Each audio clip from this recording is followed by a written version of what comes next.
تو آج کا میرا موضوع سخن ہے وہ ہے نبی اکرم صلی اللہ علیہ وسلم کا مقام و مرتبہ۔ میرے بھائیوں، گزشتہ جمعہ میرا جو موضوع تھا وہ تھا معجزات رسول صلی اللہ علیہ وسلم۔ اللہ تبارک و تعالی نے نبی اکرم صلی اللہ علیہ وسلم کو کیا کیا معجزات عطا کیے تھے۔ آج کے اس خطبہ جمعہ میں میرا موضوع ہے وہ ہے نبی اکرم صلی اللہ علیہ وسلم کا مقام و مرتبہ اللہ تبارک و تعالیٰ کے نزدیک کیا ہے اور کتنا زیادہ مقام و مرتبہ اللہ کے نبی صلی اللہ علیہ وسلم کا بلند ہے۔ آج کے اس خطبہ جمعہ میں انشاءاللہ تعالیٰ اس موضوع کو وضاحت کرنے کی کوشش کروں گا۔ سب سے پہلے چیز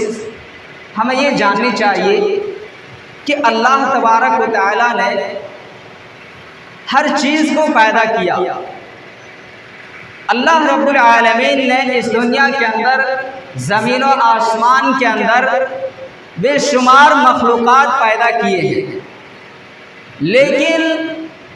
ان تمام مخلوقات میں سے سب سے افضل جو ہے وہ انسان ہے،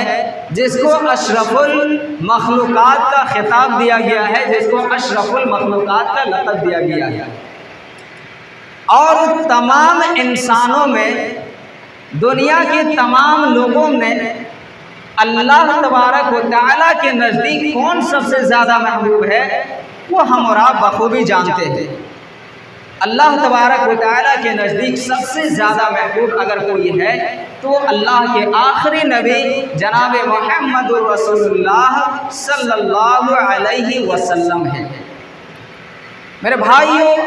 اللہ تبارک و تعالیٰ نے ہمارے لیے بہت ساری چیزوں کو پیدا کیا ہے۔ اللہ تبارک و تعالیٰ نے ہمارے لیے زمین بنائی ہے تاکہ ہم زمین پر چلتے پھرتے دوڑتے بھاگتے ہیں، روزی روٹی تلاش کرتے ہیں۔ اسی طریقے سے اللہ تبارک و تعالیٰ نے ہمارے لیے آسمان کو بنایا ہے۔ اللہ تبارک و تعالیٰ نے ہمارے لیے سورج اور چاند کو بنایا ہے۔ اللہ تبارک و تعالیٰ نے ہمارے لیے ہواؤں کو چلایا ہے۔ لیکن اللہ رب العالمین نے کہیں بھی احسان نہیں جتلایا کہ اے میرے بندو، میں نے تمہارے لیے زمین بنائی، میں نے تمہارے لیے آسمان کو بنایا، سورج چاند کو بنایا۔ اللہ تبارک و تعالیٰ نے کہیں بھی احسان نہیں جتلایا۔ لیکن جب اللہ تبارک و تعالیٰ نے اس دنیا کے اندر جب اللہ کے نبی صلی اللہ علیہ وسلم کو مبعوث فرمایا، جب اللہ رب العالمین نے آپ علیہ السلام کو اس دنیا کے اندر نبی بنا کر کے بھیجا تو گویا کہ اللہ تبارک و تعالیٰ نے احسان جتلایا۔ اللہ رب العالمین قرآن مجید کے اندر ارشاد فرماتا ہے، لقد من اللہ علی المؤمنین اذ بعث فیہم رسولا، اے لوگو ہم نے تم پر بہت بڑا احسان کیا ہے۔ اللہ رب العالمین نے کہیں یہ نہیں فرمایا کہ ہم نے تمہارے لیے دن کو بنایا جس میں تم روزی روٹی حاصل کرتے ہو، ہم نے تمہیں احسان جتلایا۔ اللہ رب العالمین نے ہمارے لیے رات کو بنائی ہے جس میں ہم اور آپ دن بھر کی تھکان کو دور کرتے ہیں، لیکن اللہ رب العالمین نے کہیں کسی پر احسان نہیں جتلایا۔ لیکن جب اللہ تبارک و تعالیٰ نے اس دنیا کے اندر جناب محمد رسول اللہ صلی اللہ علیہ وسلم کو نبی بنا کر کے بھیجا تو گویا کہ اللہ تبارک و تعالیٰ نے احسان جتلایا، اور احسان جتلاتے ہوئے فرمایا، لقد من اللہ علی المؤمنین اذ بعث فیہم رسولا، اے لوگو ہم نے تم پر بہت بڑا احسان کیا ہے کہ ہم نے تمہارے درمیان جناب محمد رسول اللہ صلی اللہ علیہ وسلم کو بھیجا۔ تو میرے بھائیوں، اس آیت کریمہ سے ہم اور آپ اندازہ لگا سکتے ہیں کہ اللہ تبارک و تعالیٰ کے نزدیک اللہ کے نبی صلی اللہ علیہ وسلم کا مقام و مرتبہ کتنا بلند ہے کہ اللہ تبارک و تعالیٰ نے ہمارے لیے بہت ساری چیزوں کو پیدا کیا ہے، ہمارے لیے تمام چیزوں کو پیدا کیا ہے، لیکن اللہ تبارک و تعالیٰ نے کہیں کسی پر احسان نہیں جتلایا۔ جب اللہ کے نبی صلی اللہ علیہ وسلم کو نبی بنا کر کے بھیجا تو اللہ رب العالمین نے احسان جتلایا۔ تو اس سے ہمیں یہ پتہ چلتا ہے کہ اللہ کے نبی صلی اللہ علیہ وسلم کا مقام و مرتبہ اللہ تبارک و تعالیٰ کے نزدیک بہت زیادہ ہے۔ آئیے دوسری آیت دیکھتے ہیں۔ اللہ تبارک و تعالیٰ دوسری جگہ ارشاد فرماتا ہے قُلْ يَا أَيُّهَا النَّاسُ، اے نبی صلی اللہ علیہ وسلم آپ لوگوں کو اعلان کر کے کہہ دیجیے، اے نبی صلی اللہ علیہ وسلم آپ پوری دنیا والوں کو اعلان کر کے کہہ دیجیے قُلْ يَا أَيُّهَا النَّاسُ إِنِّي رَسُولُ اللَّهِ إِلَيْكُمْ جَمِيعًا، میں تمہاری جانب اللہ تبارک و تعالیٰ کی طرف سے رسول بنا کر کے بھیجا گیا ہوں۔ اس سے بھی اللہ کے نبی صلی اللہ علیہ وسلم کا مقام و مرتبہ پتہ چلتا ہے۔ کیسے پتہ چلتا ہے؟ اللہ تبارک و تعالیٰ فرماتا ہے اے نبی صلی اللہ علیہ وسلم آپ کہہ دیجئے کہ میں تمام لوگوں کے لیے، تمام دنیا والوں کے لیے میں تمہاری طرف اللہ تبارک و تعالیٰ کی طرف سے رسول بنا کر کے بھیجا گیا ہوں۔ اللہ کے نبی صلی اللہ علیہ وسلم سے پہلے جتنے انبیاء کرام اس دنیا کے اندر آتے تھے وہ کسی خاص خطے کے لیے ہوا کرتے تھے، کسی خاص مخصوص علاقے کے لیے ہوا کرتے تھے، لیکن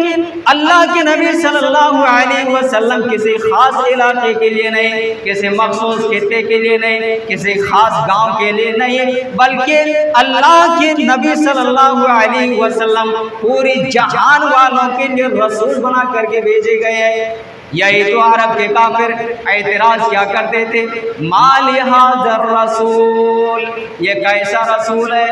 یاکل الطعام ویمشی فی الاسواق، یہ کیسا رسول ہے جو کھانا بھی کھاتا ہے اور بازاروں میں چلتا ہے۔ یہ عرب کے کافر اعتراض کیا کرتے تھے کہ اگر اللہ تبارک و تعالیٰ کو اگر اپنا دین پھیلانا مقصد ہے تو پھر اللہ رب العالمین کوئی فرشتہ کیوں نہیں بھیج دیتا، کسی فرشتے کو اپنا دین دے کر کے لوگوں کے درمیان دعوت و تبلیغ کرنے کے لیے کیوں نہیں بھیج دیتا۔ اللہ تبارک و تعالیٰ فرماتا ہے اللہ کی تبارک و تعالیٰ قرآن مجید کے اندر ارشاد فرماتا ہے اے نبی صلی اللہ علیہ وسلم آپ لوگوں کو اعلان کر کے کہہ دیجئے انما انا بشر مثلکم، میں تمہاری طرح ایک انسان ہوں۔ اللہ کے نبی صلی اللہ علیہ وسلم ہماری طرح ایک انسان ہے، لیکن مقام و مرتبے میں ہم سب سے زیادہ ہے۔ اللہ کے نبی صلی اللہ علیہ وسلم کے مقام و مرتبہ کا کوئی مقابلہ نہیں کر سکتا، لیکن چلنے پھرنے میں، کھانے پینے میں، اٹھنے بیٹھنے میں وہ ہمارے طرح تھے۔ جس طریقے سے اللہ کے نبی صلی اللہ علیہ وسلم کے دو ہاتھ ویسے ہمارے بھی دو ہاتھ، جس طریقے سے اللہ کے نبی صلی اللہ علیہ وسلم کے دو پیر ویسے ہمارے بھی دو پیر۔ لیکن افسوس کے ساتھ آج کل کچھ لوگ ہوتے ہیں جو نبی اکرم صلی اللہ علیہ وسلم کے بارے میں ان کا عقیدہ یہ ہوتا ہے کہ اللہ کے نبی صلی اللہ علیہ وسلم کوئی بشر نہیں بلکہ وہ نور ہے۔ اللہ کے نبی صلی اللہ علیہ وسلم کے بارے میں کچھ لوگوں کا عقیدہ یہ ہوتا ہے کہ اللہ کے نبی صلی اللہ علیہ وسلم بشر نہیں ہے، وہ انسان نہیں ہے، بلکہ اللہ کے نبی صلی اللہ علیہ وسلم ایک نور ہے اور ان کی وفات بھی نہیں ہوئی ہے بلکہ وہ اس دنیا سے پردہ کر کے چلے گئے۔ کچھ لوگوں کا یہ عقیدہ ہوتا ہے، لیکن میرے بھائیو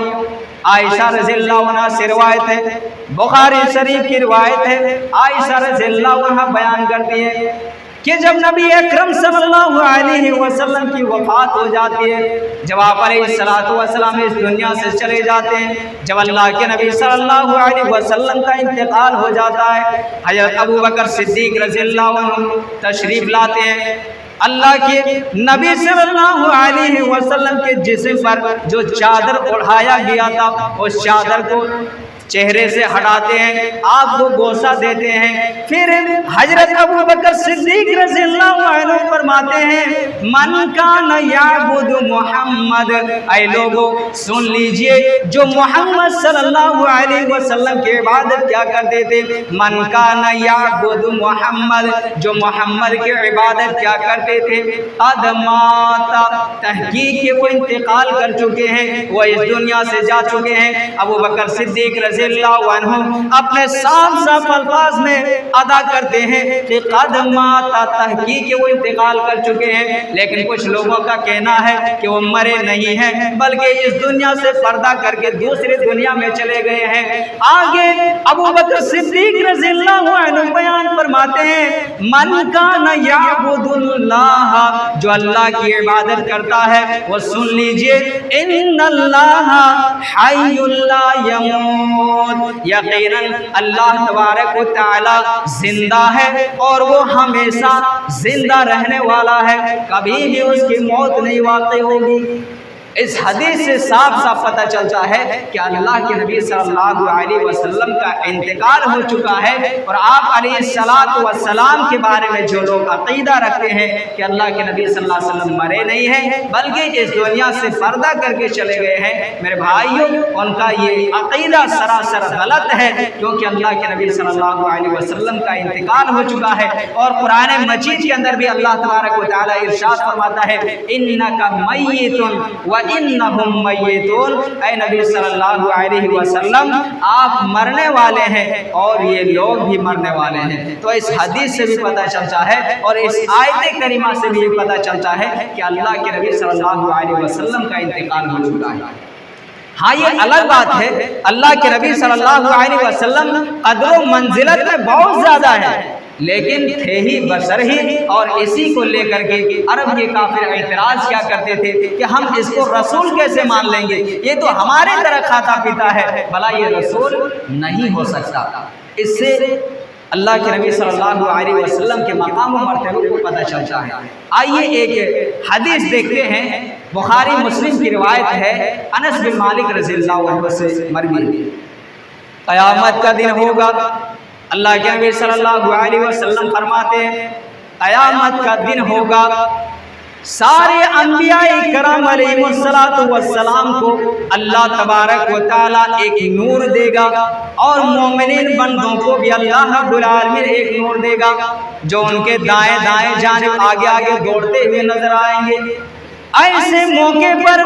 تمام انبیاء کرام علیہ السلام کی زبان پر جو جملے ہوں گے وہ ذرا غور سے سنیے۔ تمام انبیاء کرام علیہ السلام دعا کر رہے ہوں گے ربنا، اے ہمارے رب، ربنا اتمم لنا نورنا، اے ہمارے رب، اے میرے پروردگار میرے نور کو مکمل کر دینا، میرے نور کو بجھنے نہ دینا، واغفر لنا، اور ہمارے گناہوں کو بھی بخش دینا، انکا علی کل شیء قدیر، یقیناً الہ العالمین تو ہر چیز پر قادر ہے۔ تمام انبیاء کرام علیہ السلام کی زبان پر نفسی نفسی کے عالم میں ہوں گے، نفسی نفسی کا ہوگا، لیکن اللہ کے نبی صلی اللہ علیہ وسلم اپنی نہیں بلکہ اپنی امت کی فکر کریں گے۔ ایسے موقع پر اللہ کے نبی صلی اللہ علیہ وسلم اپنی نہیں بلکہ اپنی امت کی فکر کریں گے۔ قیامت کا دن ہوگا، آپ علیہ السلام اللہ تبارک و تعالیٰ کی بارگاہ میں حاضر ہو جائیں گے، سجدے میں گر جائیں گے، اللہ تبارک و تعالیٰ کی تعریف بڑائی بیان کریں گے۔ اللہ تبارک و تعالیٰ فرمائے گا اے نبی صلی اللہ علیہ وسلم ارفع رأسک، اے نبی صلی اللہ علیہ وسلم آپ اپنے سر کو بلند کیجئے، آپ اپنے سر کو اڑائیے، قل یسمع، کہو تمہاری سنی جائے گی۔ اے نبی صلی اللہ علیہ وسلم آپ اپنا سر کو بلند کیجئے، آپ مانگے، کیا مانگتے ہیں؟ قل، آپ جو بھی کہیں یسمع سنی جائے گی، اشفع تو صفا، سفارش کرو تمہاری سفارش قبول کی جائے گی۔ جب اللہ رب العالمین کی طرف سے اللہ کے نبی صلی اللہ علیہ وسلم کو یہ اجازت مل جائے گی، اللہ کے نبی صلی اللہ علیہ وسلم اپنی امتوں کے لیے سفارش کریں گے۔ میرے بھائیوں، جب تک اللہ تبارک و تعالیٰ اجازت نہ دے دے تب تک اللہ کے نبی صلی اللہ علیہ وسلم بھی سفارش نہیں کر سکتے ہیں، اور اللہ کے نبی صلی اللہ علیہ وسلم اپنی تمام امتوں کے لیے سفارش کریں کریں گے۔ اللہ کے نبی صلی اللہ علیہ وسلم اپنے تمام امتوں کے لیے اللہ تبارک و تعالیٰ سے سفارش کریں گے۔ اسی لیے اللہ کے نبی صلی اللہ علیہ وسلم ایک دوسری جگہ پر ارشاد فرماتے ہیں کہ من کان آخر کلامہ لا الہ الا اللہ دخل الجنہ، جس کا آخری کلام لا الہ الا اللہ ہوگا اللہ تبارک و تعالیٰ اس کو جنت میں داخل فرمائے گا۔ یعنی جو شخص اس دنیا کے اندر رہ کر کے اپنی زندگی قرآن و حدیث کے مطابق گزارتا ہے، اپنی زندگی اللہ اس کے رسول صلی اللہ علیہ وسلم کے بتائے ہوئے احکام کے مطابق اگر اپنی زندگی گزارتا ہے اور وہ آخری وقت میں اگر لا الہ الا اللہ کا کلمہ اگر انہیں نصیب ہو جاتا ہے تو اللہ کے نبی صلی اللہ علیہ وسلم ان کے حق میں سفارش کریں گے، اور جس کے حق میں اللہ کے نبی صلی اللہ علیہ وسلم سفارش کر دیں گے اللہ تبارک و تعالیٰ اسے ضرور بھی ضرور بخش دے گا۔ تو یہ اللہ کے نبی صلی اللہ علیہ وسلم کا مقام و مرتبہ اللہ تبارک و تعالیٰ کے نزدیک کتنی ہے ہم اور آپ اس حدیث سے بھی پتہ لگا سکتے ہیں، کیونکہ اس دنیا کے اندر اللہ تبارک و تعالیٰ نے بہت سارے انبیاء کرام علیہ السلام کو بھیجے ہیں، لیکن کسی کو اللہ تبارک و تعالیٰ کل قیامت کے دن سفارش کرنے کی اجازت نہیں دے گی۔ اللہ تبارک و تعالیٰ اگر کسی کو سفارش کرنے کا حکم دے گا، اگر اجازت دے گا، تو وہ اللہ کے آخری نبی جناب محمد رسول اللہ صلی اللہ علیہ وسلم ہے۔ تو اس سے بھی اللہ کے نبی صلی اللہ علیہ وسلم کے مقام و مرتبے کا پتہ چلتا ہے۔ آئیے ایک آیت کریمہ دیکھتے ہیں، اور اس سے بھی اللہ کے نبی صلی اللہ علیہ وسلم کے مقام و مرتبہ پتہ چلتا ہے کہ اللہ تبارک و تعالیٰ کے نزدیک اللہ کے نبی صلی اللہ علیہ وسلم کا مقام و مرتبہ کیا ہے۔ اللہ تبارک و تعالیٰ قرآن مجید کے اندر ارشاد فرماتا ہے سبحان الذی اسری بعبدہ لیلا من المسجد الحرام الی المسجد الاقصی، بابرکت ہے وہ ذات جس نے لے گیا اپنے بندوں کو مسجد حرام سے مسجد اقصی تک۔ یہ کون تھے؟ یہ اللہ کے نبی صلی اللہ علیہ وسلم ہی تھے جس کو اللہ تبارک و تعالیٰ نے راتوں رات مسجد حرام سے مسجد اقصی تک لے گئے۔ اور یہی نہیں، آپ علیہ السلام کو معراج کا دورہ کرایا گیا۔ تاریخی کتابوں کے اندر آتا ہے اللہ کے نبی صلی اللہ علیہ وسلم ام ہانی کے گھر سو رہے ہیں، آپ علیہ السلام کے سامنے حضرت جبرائیل علیہ السلام آتے ہیں، اللہ کے نبی صلی اللہ علیہ وسلم کو جگایا جاتا ہے، آپ علیہ السلام کو رات مسجد حرام سے مسجد اقصی تک لے جاتے ہیں۔ جب آپ علیہ السلام مسجد اقصی میں جب آپ اترتے ہیں، وہاں آپ علیہ السلام تمام انبیاء کرام علیہ السلام کی امامت کراتے ہیں، اور جب امامت کرا لیے پھر اللہ کے نبی صلی اللہ علیہ وسلم کو آسمان کی طرف لے جایا جانے لگتا ہے۔ ایک سواری منگایا جاتا ہے جس کو حدیث کی کتابوں کے اندر جس کو براق کہا گیا ہے، براق منگایا جاتا ہے۔ اللہ کے نبی صلی اللہ علیہ وسلم اس براق پر سوار ہوتے ہیں، اس سواری پر سوار ہوتے ہیں اور آسمانی دنیا کی طرف جانے لگتا ہے۔ پہلے آسمان پر پہنچ جاتے ہیں، دوسرے آسمان پر پہنچ جاتے ہیں، اسی طریقے سے تیسرے چوتھے پانچویں چھٹے ساتویں آسمان پر پہنچ جاتے ہیں۔ آپ علیہ السلام کے سامنے بیت معمور کو حاضر کیا جاتا ہے۔ حضرت جبرائیل علیہ السلام کہتے ہیں اے اللہ کے نبی صلی اللہ علیہ وسلم، یہ بیت المعمور ہے، جو فرشتہ اس گھر میں جو ایک دن عبادت کر لیتا ہے قیامت کی صبح تک کوئی دوبارہ اس کے موقع نہیں آتا، قیامت کی صبح تک کبھی بھی اس کی باری نہیں آتی ہے۔ اور اس گھر کے اندر روزانہ 70,000 فرشتے عبادت کرتے ہیں، اور جو فرشتہ ایک مرتبہ اس گھر میں عبادت کر لیتا ہے قیامت کی صبح تک دوبارہ پھر اس کی باری نہیں آتی ہے۔ اللہ کے نبی صلی اللہ علیہ وسلم حضرت جبرائیل علیہ السلام کو لے کر کے پھر آگے چلتے ہیں سدرۃ المنتہا تک پہنچ جاتے ہیں۔ جبرائیل علیہ السلام کو بھی اس سے آگے جانے کی اجازت نہیں ہے۔ اللہ کے نبی صلی اللہ علیہ وسلم اللہ تبارک و تعالیٰ کے پاس پہنچ جاتے ہیں،